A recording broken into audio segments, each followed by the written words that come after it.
जिया कोई विमान पर चढ़ चलत है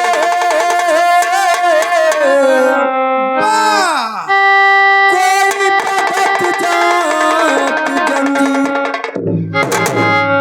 इंसान वादा करके आया भगवान से, मुझे इस नरक जोनी से पार करो, धरती पे जाऊंगा, तुम्हारी भक्ति करूंगा, भजन करब, देख ले हवा तोरा आराधना प्रार्थना करब। देख तू तुम्हार बाप देख ले वही,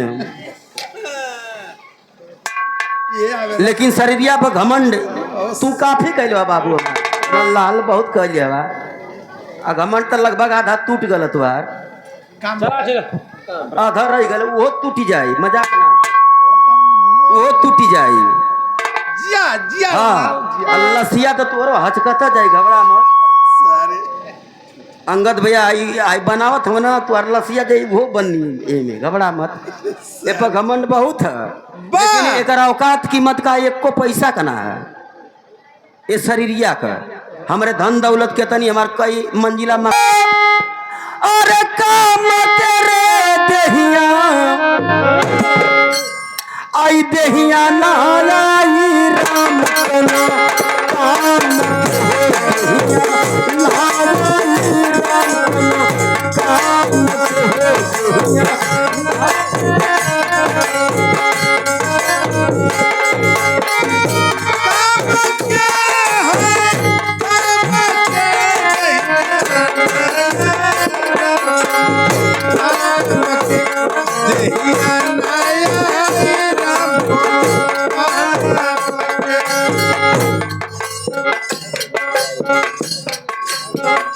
हारही मासा से बनल शरीरिया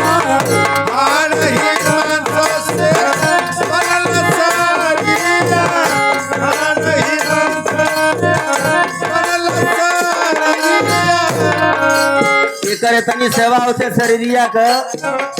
ये शरीरिया के बनाव खातिर दूध है, दही है, घी है, नारे का जूस है, मौसमी का जूस है। ऐसे शरीरिया ना बनत है तो मिस्टर लाइन बंटी बबली है, कुल सेवा कर शरीरिया का होती है। बिल्लो रानी है, लेकिन जीवा निकलने के बाद माटी हो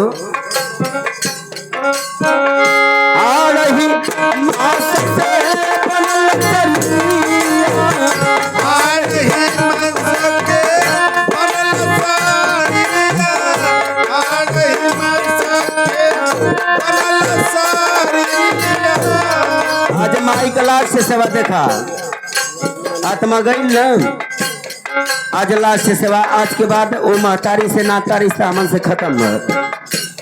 आइए यही तरह सब कर ले खत्म हो जाई।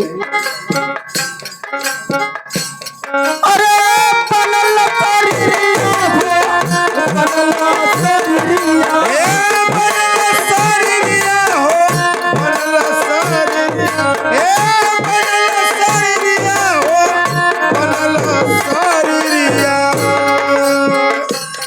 हम हमसे बढ़िया मुर्गी मुर्गा हम कुल मुर्गवा कट जाता